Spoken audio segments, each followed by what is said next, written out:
Itu kita punya tradisi ini nggak? Tradisi meranking pembayar pajak nggak punya ya? Belum. Belum ya? Belum. Nah, kita mau Kenapa mungkin nggak di disclosure gitu? Wah ini pembayar pajak, karena nggak benar mungkin bayar pajak.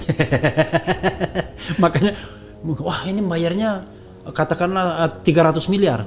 Tapi kayaknya lebih dari 300 miliar deh. kebanyakan perusahaan yang Iya, iya. tapi kalau personal ini kan pajak pribadi kan. Iya, iya. Jadi kalau pajak perusahaan ya biarin lah. Tapi kalau Iya. pajak pribadi ini menarik karena seorang mendadak mau menjadi punya postur di lingkungannya. Oh Pak Haji Anu 4 loh. Ya gila gitu. Itu cukup direspek gitu. Suara Iya, dia cukup direspek.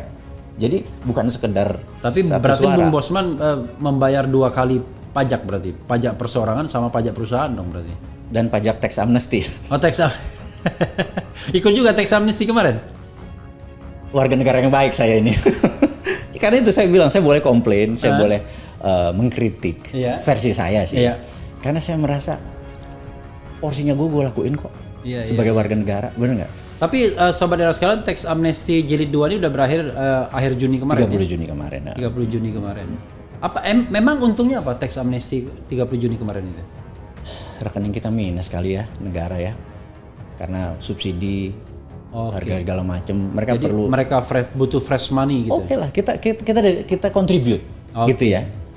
Ya tapi kalau bisa next, jangan lu peres. Lu kasih gua bermain juga jangan too much rule gitu ya. Iya. Harus ini harus itu gitu ya. Yang saya pikir kadang-kadang ya ini mah sikat aja lah gitu. Nah sekali lagi, jadi saya merasa pengusaha kan kita bagi dua, pengusaha besar Iya. dan mikro, kecil dan menengah. Kita bagi dua. Iya. Pengusaha besar itu punya banyak akses finansial. Jadi dia bisa IPO, Iya. dia bisa pinjem bank karena dia punya aset sebagai jaminan. Iya. Jadi Punya ini teman juga. nah ini yang saya mau kritik. Jadi mungkin di channel Abang ini kan banyak politik Iya. angle-nya atau ketatanegaraan. Iya.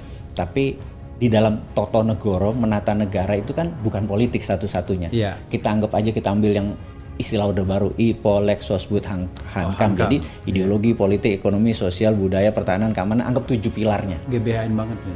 Nah, iya kan? Nah, pilar satu politik saat ini kan harusnya cuma 1/7 dari apa yang kita Oke. diskusikan. Oke. Nah, sejak reformasi, sejak 2002 perubahan segala macam, 80% pembicaraan itu terlalu politik. Oke. Menurut Too much saya. politik ya. Too much politik sehingga sosial nggak kepegang, budaya nggak kepegang, ekonomi yang nggak kepegang gitu. Nah, contoh ekonomi ini dulu, kalau kita mau bisnis kita bagus, kita mau pinjam ke bank, ada sebuah kata mantra, yang fardu, yang wajib adalah kita punya kolateral atau jaminan, Oke. gitu ya. Nah, Iya. dulu sebelum peristiwa IMF masuk ke Indonesia, Oke. ada dua caranya. Ada asset based loan, loan berdasarkan Desul, aset. Nah, itu. Yang kedua adalah project based loan, loan pinjaman berdasarkan project. Jadi kalau Bang Levi punya kontrak dari Pertamina suruh ngelas pagar, harganya 1 miliar, itu project. Oke. Kalau kita perlu uang 50%-nya, 500 juta, maka kalau bank sekarang ada jaminan nggak? Oke. Walaupun Itu udah ada project-nya, tetap karena- jaminan. Karena diputus hanya project base, hanya aset based loan yang boleh sekarang di Indonesia. Oke. Dulu ini pun surat berharga ini bisa dikasih berdasarkan Surat project. kontrak project itu bisa dijadikan jaminan. Yang jadi masalah adalah pengusaha besar punya aset, yang kecil menengah mikro nggak punya aset. Fundingnya dari mana kalau dia dapat kerjaan? Iya, iya. Nah ini kita secara sistemik, Iya.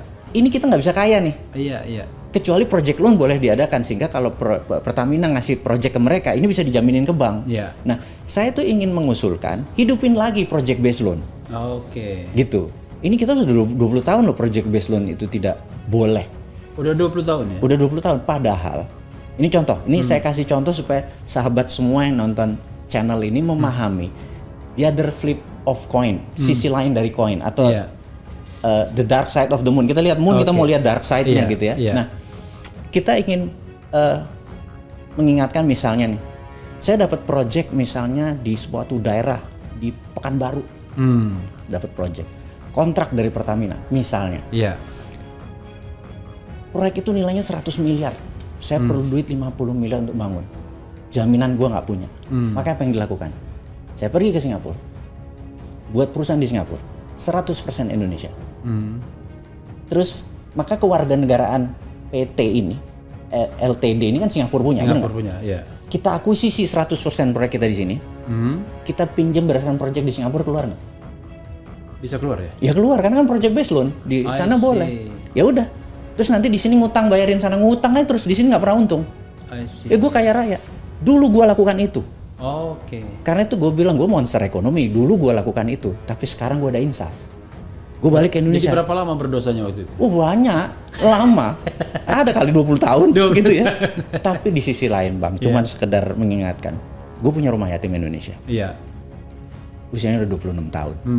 Berarti untung 6 tahun ya? Nah, mau gue ceritain adalah begini. Kalau pajak di sini 25%, ini gue buka aja supaya kita ada wake up call Oke. bagi negara ini. Kalau nggak, orang akan melakukan itu terus. Di Singapura pajak cuma 14%, di sini 25%. Gue selisih 11%. Mendingan gue proyek gue di Singapura semua, pajaknya cuma segitu. 11% gue kasih anak yatim. I see. Jadi kita punya cara untuk survive, tapi dengan cara memanipulasi. Gue pikir enggak lagi deh, gue mau jadi orang tobat di sini. Tapi permudah Jo, istilah kita. Iya, oke. Pakai sulut punya, yang mana ada punya aja.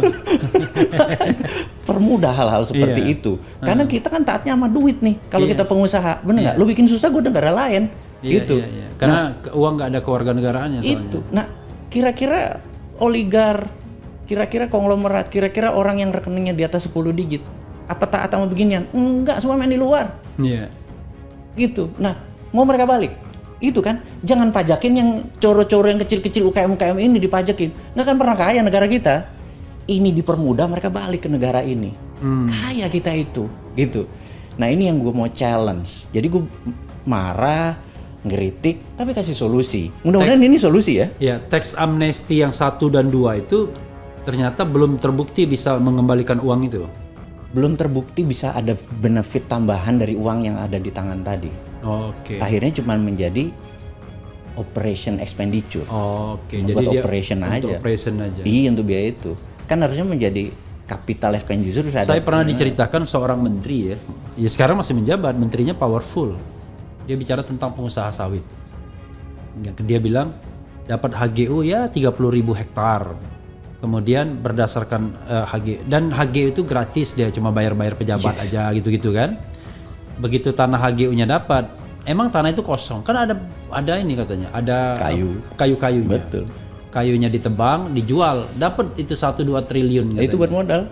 Lalu tidak hanya buat modal katanya, 1-2 triliun itu parkir di luar negeri, ya cuma untuk operationnya saja Iya, dibawa ke bunganya sini. buat ini, iya. Operation, dan dia pakai jalan negara yang dibiayai APBN, APBD. Terus ini minjem duit lagi. Iya, enak banget dia. Jadi belum usaha dia udah untung dia. Iya, tapi itu hanya segelintir orang. Oke. Bener nggak? Dan itu yang disebut nggak fair. Kaya miskin kita yang ini menambah kaya, yang ini kita nambah susah. Nah, kita pengen semuanya equal. Opportunity-nya ada pada semua orang. Itulah kira-kira Itu kegelisahan pertama. Bung Bosman tahu berapa kira-kira uang kita di Singapura itu jumlahnya? Gini. More or less. Kalau uang beredar saat ini, Iya. katakanlah 6.600 triliun. Iya. Kita tahu yang beredar di kalangan orang yang Up the top 10% itu, Iya.